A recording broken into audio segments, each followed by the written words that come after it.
Welcome, and let's first talk compliance. I'm Catherine Short, Partnership Marketing Manager at First Healthcare Compliance. Thanks for tuning in.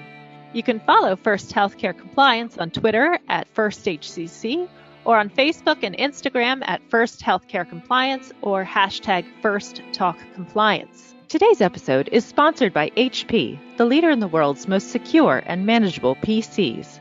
Learn more about HP's Healthcare Edition products at hp.com/go/healthcare/US. On today's episode, we are speaking with John Shegerian, co-founder and Executive Chairman of ERI, the largest fully integrated IT and electronics asset disposition provider and cybersecurity-focused hardware destruction company in the United States. We are discussing hardware hacking, the overlooked cybercrime, and exploring data protection as it relates to discarded technology. The recycling of electronics in the healthcare sector faces a huge obstacle in the form of digital privacy. Many organizations are reluctant to recycle their old or unwanted electronics for the fear that their proprietary or patient data will be compromised. And the fears are not without merit. The recycling of e-waste has indeed become an issue that transcends environmental responsibility, still the principal motivation, and has moved from the realm of privacy and regulatory issues. We will discuss how things have changed in the terms of data contained on the end-of-life devices and what can and should be done about it. We will learn about the data that is still stored on devices even after those devices have been wiped, about the kinds of devices that store data now more than ever, and explore how responsible data protection and sustainability need not be mutually exclusive. So, John, thank you so much for joining us today. Let's get started. Thank you, Catherine. It's an honor to be here, and I'm really grateful to have this opportunity. Well, thank you. So for our listeners, can you start by telling us a little bit about yourself and how you got into the electronics recycling business? Yeah, I got into this business in 2004 when I joined a gentleman who had started this company in 2002 in San Diego, a colleague of mine and a co-founder of mine named Aaron Blum.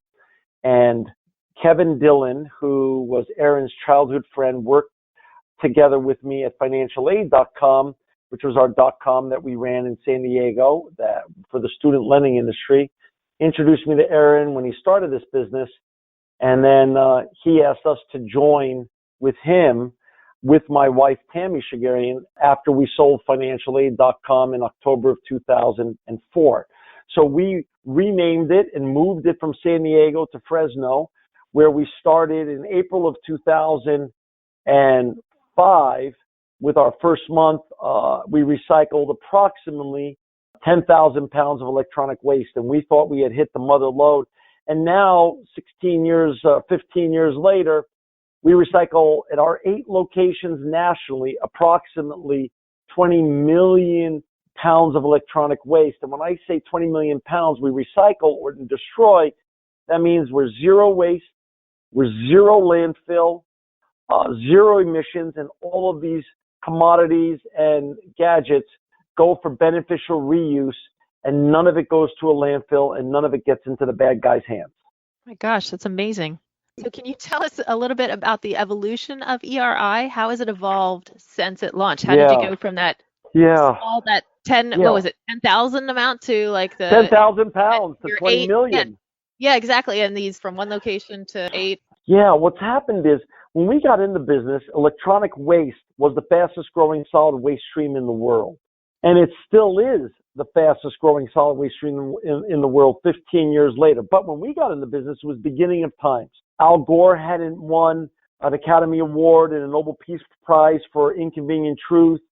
And there was no iPhone or iPad yet, or drones hadn't become part of our vernacular. So it was the beginnings of times of the technological revolution. And as things evolved, couple things. The electronics have proliferated and become ubiquitous in our lives, whether it's at home with a Ring, a Nest, or Alexa, or on our wrists with an Apple Watch or a Garmin watch, or in our cars, which have become computers on wheels, or in our offices. electronics have gone way beyond the desktop or the printer or fax machine. So they become literally ubiquitous with our lives in every part of our lives. And since we are the innovation nation, we were just at CES 2 weeks ago. So at CES, they put out between 20 and 22,000 new products a year. So electronics are continuing to be put out, newest innovations. And so the need to handle them and responsibly destroy them at their end of life has become a necessity, because electronics contain hazardous materials like beryllium, lead, cadmium, arsenic. So we don't want this to get into landfills, or we don't want to have this dumped into China or into South America or into India or Africa. We want to handle it domestically, and we want to handle it for every zip code in America. So we eventually, over the last 15 years, opened up 8 locations nationally to handle every zip code, including Hawaii and Alaska. So we're a national end-to-end seamless solution, because so many brands that we work with in hospital and healthcare, in financial services, on an OEM basis like Samsung and LG, who are clients, are national or international in scope. So they need an end-to-end solution, and we are that end-to-end solution. It's amazing the evolution that we've gone through, and going from just about nothing to so many different devices. I'm sitting here surrounded by so many devices, laptops, computers, desktops, everything, and it's amazing. And I'm just one person, and I'm sitting at my desk and I've got 2 iPads open. I've got my Alexa to my left. I've got a Garmin watch on. I've got a desktop above me and a printer behind me. And so this is how we all live, both in our home offices, in our homes, and in our offices, and also even in our cars now. And drones are coming. So it's fascinating, but it's fascinating to be part of it. Exactly. Can you tell us why it's so important to recycle electronic waste? Yeah, well, like I shared earlier, sustainability was never a really big deal in America until Al Gore started putting it on everyone's map with Inconvenient Truth. And it already had been a big deal in smaller countries that were more that had less land to make landfills, so they had to figure out how to reuse the materials that they were using. So Germany and the UK, for instance, and France were far ahead of us on sustainability, as was South Korea and Japan, smaller countries that wanted to protect its people and the environment. So that revolution has come to America over the last 15 or so years, and now, instead of being called a sustainability revolution, it's really called a circular economy. Let's use and then reuse the materials. So, for instance, I'll give you one of the things. One of the things that comes out of old electronics devices is aluminum. When you recycle aluminum, you're saving approximately 94% of the energy from mining it underneath the ground. So not only are we keeping the landfills clean of stuff that doesn't have to go to the landfills by recycling electronics and keeping the aluminum and the steel and the gold and the copper above ground, but there's a massive energy savings to that as well. So that's called circular economy behavior, when all those materials go for beneficial reuse. So that means all the metals that come out of our old electronics go into new hospitals or planes around the world, new infrastructure, and emerging economies, which are still going under their industrial revolution, concurrent with their technological revolution, have an undying need, an unquenchable thirst for all of our commodities. So that's one part of the leg of why it's important to recycle electronic waste. But also what's evolved over the last 15 years, Catherine, and this really impacts hospital and healthcare. Not that sustainability isn't very important to the world at large and the environment at large and all of our health as well, but it's also the rise of cybersecurity, and these cybersecurity software unicorns like Palantir and CyberArk have put the word cybersecurity into the media, and the media has talked about data breaches and all that's going on with regards to protecting our data. So before the technological revolution, shredding the data that's on paper at great companies like Iron Mountain and Shred It were just normal practices and procedures with hospitals and healthcare and financial institutions and other private, publicly traded, and governmental entities. But now, with the rise of cybersecurity, not only do hospital and healthcare organizations need software solutions to protect themselves, now they need to also protect themselves by destroying the hardware, the data containing hardware, when they come to its natural end of life. Well, actually, so speaking of that, can you talk a little bit more about that? What role does the protection and or the destruction of private data play in the recycling of electronics? Yeah, it plays a lot. Like, when we grew our company from 10,000 pounds to 20 million pounds, a lot of that growth came from the circular economy revolution. But now we have four major trends that are converging. We have the circular economy. We also have cybersecurity and the need for responsible hardware data destruction, which I'll get into in a little bit. And we have the Internet of Things, as we talked about, all of our wearables and our Nests and our Rings and our Alexas. And we also have the 4G to 5G revolution that's upon us. So all these things are now here, these trends, and they're converging, and the need to destroy the data that's contained in hardware has become real. And it's real because of this. GDPR got passed in May of 2018 in Europe, and the fines have already started piling up for organizations that don't protect the data or the privacy of their constituents or clients.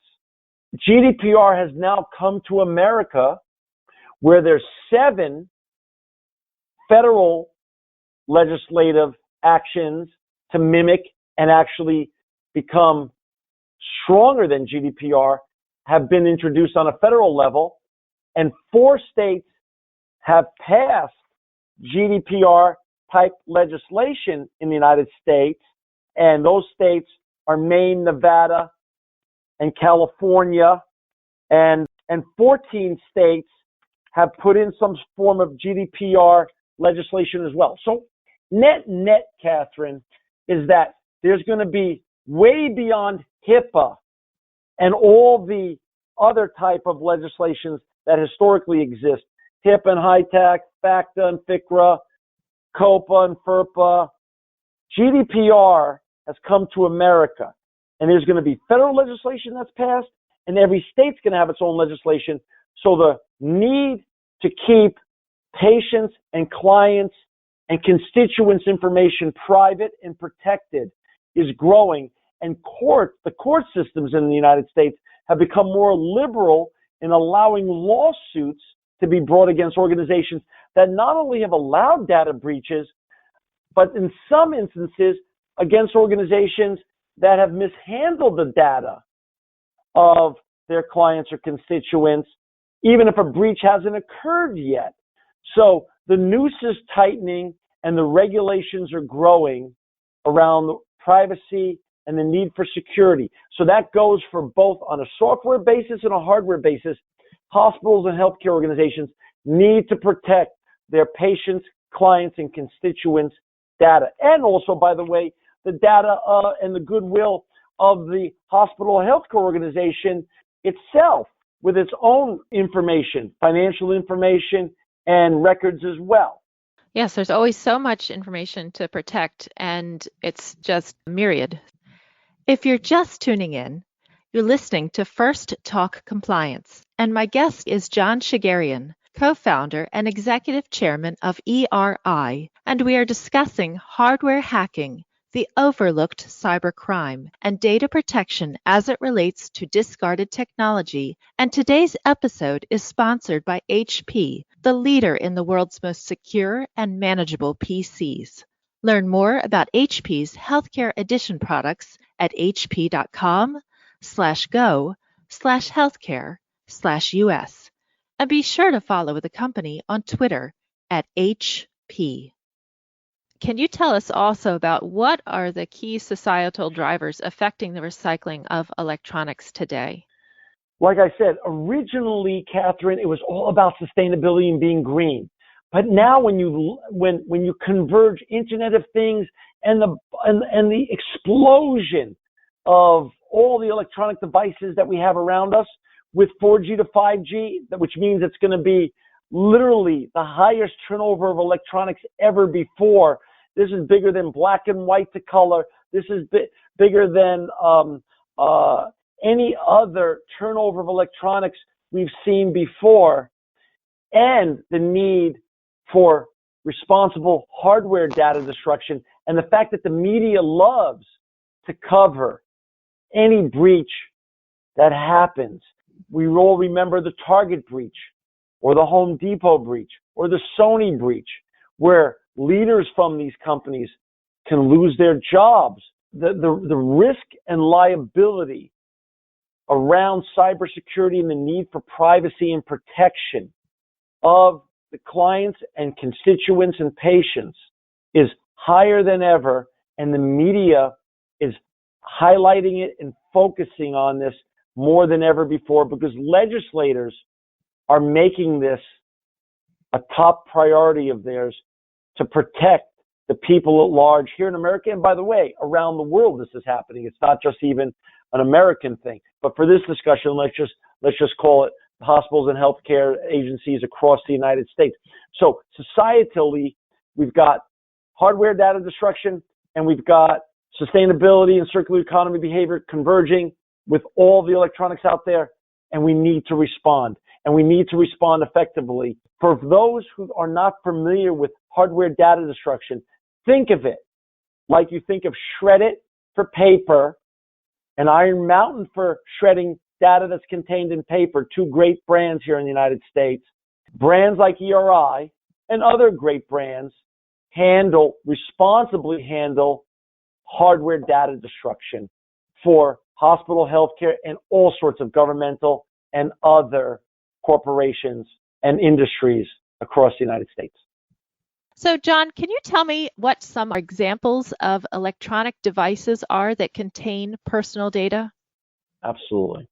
Everything from servers and server farms and servers that are in our offices, but so many people are using cloud services now, but even server farms are rich in data, including in our offices. You have fax machines have hard drives that collect every fax that comes across your fax machine. Copy machines have hard drives that make a copy of every copy that was ever made or is contained in a hard drive in a copy machine. And all sorts of other small and large devices that touch data, whether it's an iPad or an iPhone or your Android. This material that collects data can contain data that, if gotten into the bad people's hands, the bad guys' hands, can be a disaster from a liability and goodwill perspective, regulatory perspective, and also harm the patients or clients that they're serving. So electronic devices that contain personal data are just all around us and need to be handled with great care when they come to their end of life. Right. I think about that, especially with these copiers, because don't companies such as hospitals and large companies, don't they often rent these devices, right? And then at the end of their rental with Xerox or whoever, don't they rent them and then they give them back and they get an upgraded version, and they're full. Every single copy is basically going into a hard drive. Isn't that correct? Or am I wrong? Catherine, right? You are spot on. That's exactly right. They lease these new electronics, and the lease comes due, they go back to the leasing group. And if they don't pay attention to how that leasing group, or if they don't have a protocol for how that leasing group is going to dispose of or reuse those electronics, all their patient records that were copied on that machine or on that fax are going back to the leasing company, who is now the shadow fiduciary for a hospital or healthcare agency, Right. which is not a good position for anybody to be in.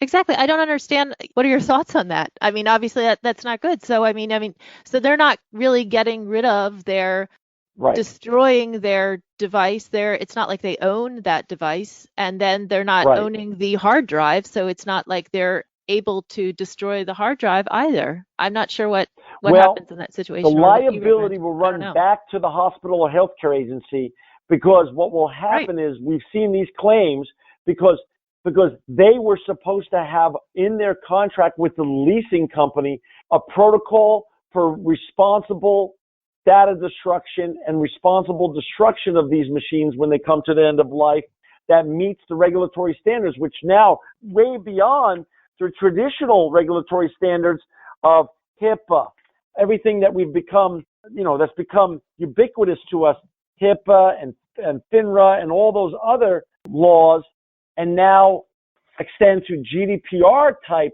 privacy and security laws, which are going to be passed this year in America on a federal basis and already been passed in 4 states and are coming to other states across America this year and in the years beyond. So you need to be compliant and have your vendors compliant with how they're going to dispose of the old electronics if you've leased them that come out of your facilities.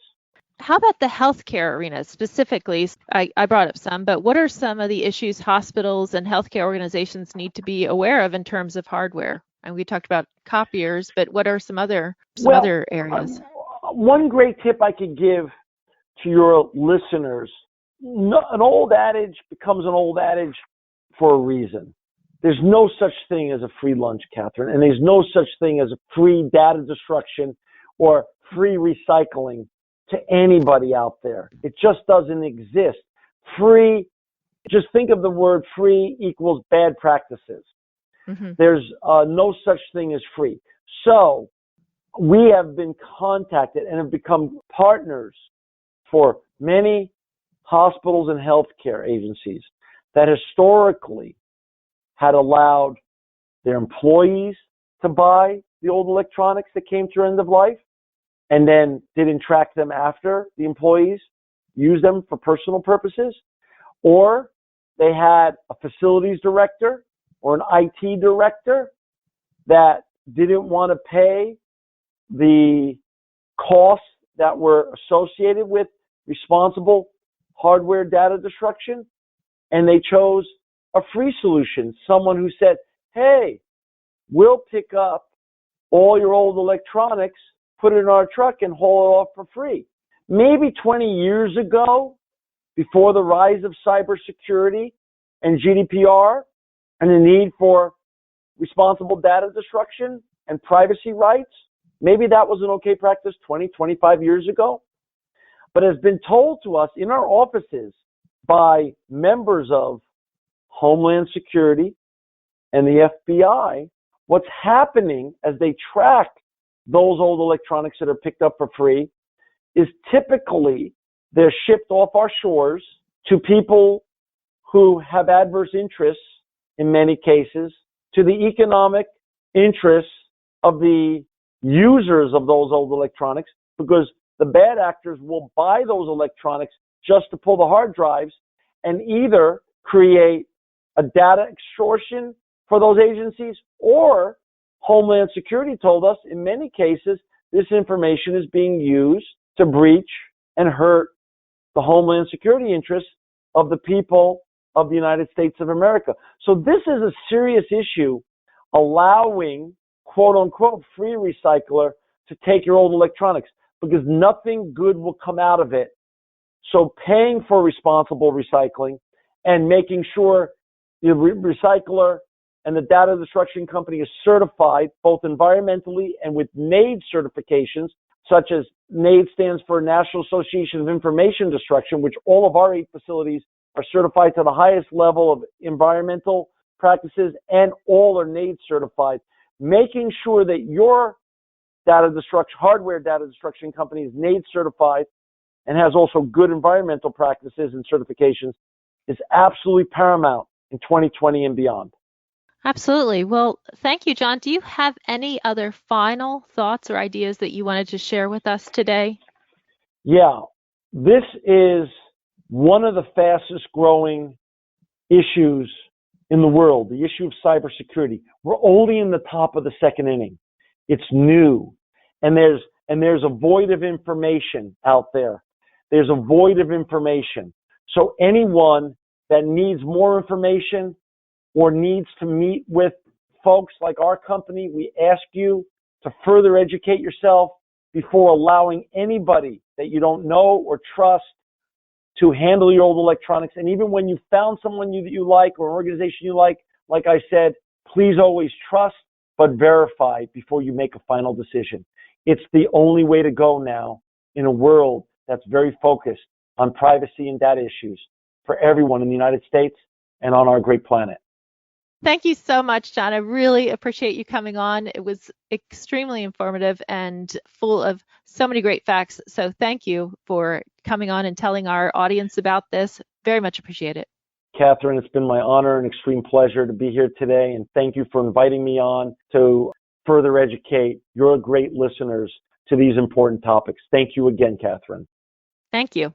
And thanks to our audience for tuning in to First Talk Compliance. You can learn more about our show on the programs page on healthcarenowradio.com and lend your voice to the conversation on Twitter at FirstHCC or hashtag FirstTalkCompliance. You can also email me at catherineshort@firsthcc.com. I'm Catherine Short of First Healthcare Compliance.